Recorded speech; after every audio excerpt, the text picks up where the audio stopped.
Sesungguhnya, awal agama itu adalah ma'rifatullah.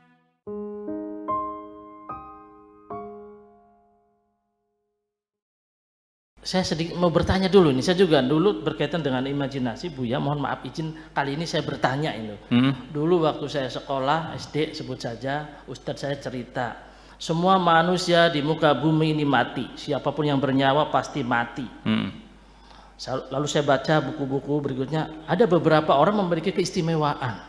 Sebut saja, mohon maaf barangkali sudah diterangkan, bisa diterangkan ulang. Sebut saja Nabi Isa alaihi salam. Sampai hari ini benak saya bertanya-tanya apakah masih hidup. Iya. Kedua juga Nabi Khidir alaihissalam juga dalam pemahaman saya yang baca di buku referensi, beliau Nabi itu mas. Jadi manusia bukan seperti itu. Pertanyaan waktu kecil. Iya. Barangkali di mimbar yang mulia ini saya lebih tepatnya Buya biar saya lebih paham lagi tentang keyakinan saya terhadap agama yang saya yakini ini. Mohon dijawab Buya. Ya, langsung Buya. Saya ingin ngasih contoh aja cerita supaya mengurangi rasa takut mati. Iya. Nah. Begini, di Mesir itu ada seorang novelis, Dr. Yusuf As-Sibai. Iya. Bahkan justru dia pernah menjadi Menteri Pendidikan dan Kebudayaan di Mesir. Di Mesir itu tradisinya mau dokter, mau profesor, itu pada gemar bikin novel. Jadi ruang imajinasinya itu dituangkan dalam bentuk novel. Memang mereka tradisi menulisnya tinggi sih daripada kita. Dia mengarang buku namanya Israel ya. Malaikat pencabut nyawa itu. Inti ceritanya adalah seorang pemuda ini bercinta dengan Zainab. Suatu ketika si Zainab jatuh sakit di rumah sakit di Abbasiyah Square, di bundaran Abbasiyah rumah sakitnya di situ. Nah, si Ahmad ini membeli 2 tangkai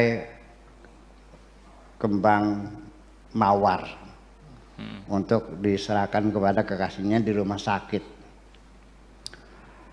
Di tengah jalan ketika dia nyabrang di Abbasiyah Square itu tabrak mobil gitu. Nah, si Ahmad ini bercerita bahwa saya melihat jasad saya terlentang di tengah jalan, ditutupi koran, darah berhamburan. Saya katakan itu jasadku. Orang tolong dibangunkan, itu jasadku. Tapi tidak ada seorang pun yang mendengar. Aku menerobos juga tidak ada orang yang menyapaku. Ini jasadku. Akhirnya ditoel pundaknya oleh malaikat Israel ini. Kamu udah mati. Itu jasad kamu. Kamu udah mati sekarang, sudah jadi rohani. Loh. Jadi saya nggak bisa nganterin kembang ke pacar saya dong. Nggak bisa, udah habis kamu. Terus gimana? Ya nggak bisa dong. Saya mau ngasih kembang dong. Tolong dong, jangan mati dulu. Saya mau ketemu pacar saya.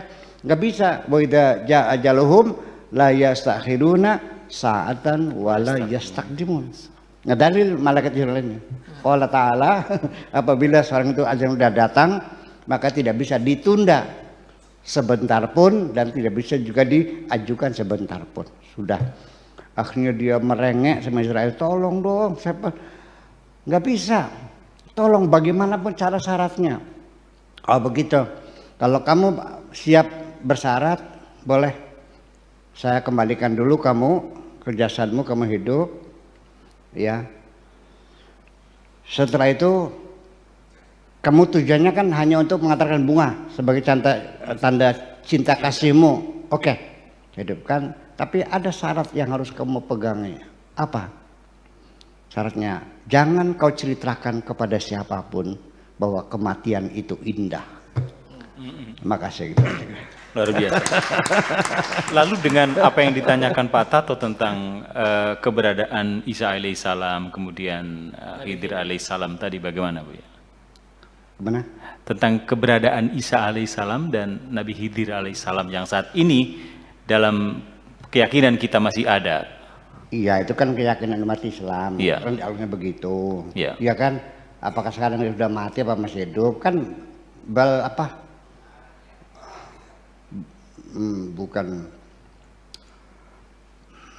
ya apa? Wa sholat. Bahwa wa ma qatalahu wa ma salabahu bal apa itu? Rufi'a ya. Subhanallah, saya lupa. Artinya mereka tidak membunuh, tidak mensalib Nabi Isa, tapi diangkat oleh Allah ke langit. Ya sudah. Selagi itu Anda yakin, sudah semacam itu. Saya, ketika Anda meyakini demikian, saya tidak menuntut Anda bisa membuktikan akan keberadaan Nabi Isa masih hidup kok. Yang penting yakin, selesaikan saja kesalahannya. Saya taruh di ubun-ubun saya. Iya kan, semacam itu.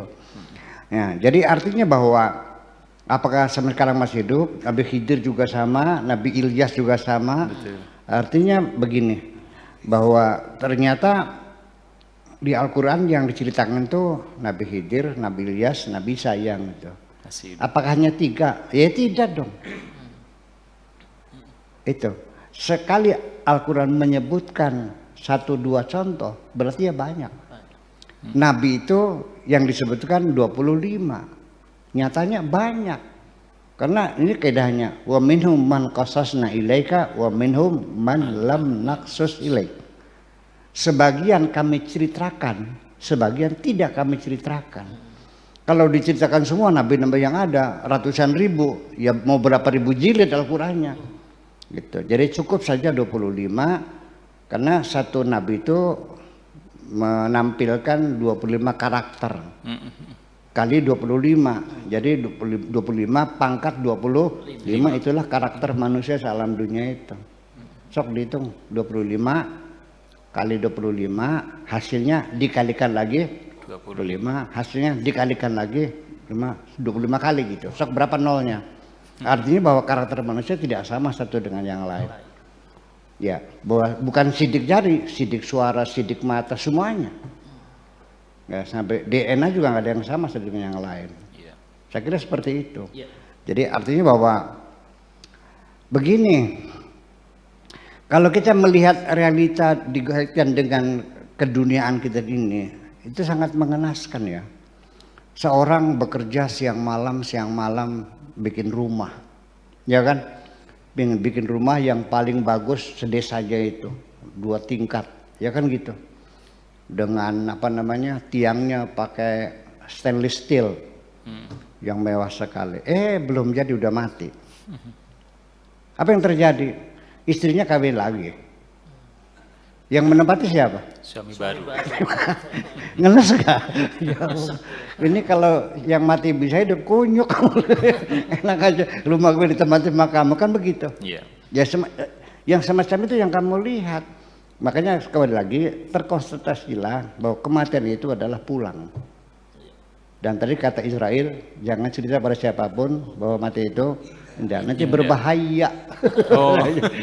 Oke, kalau orang nggak takut mati bisa berapa kita nih?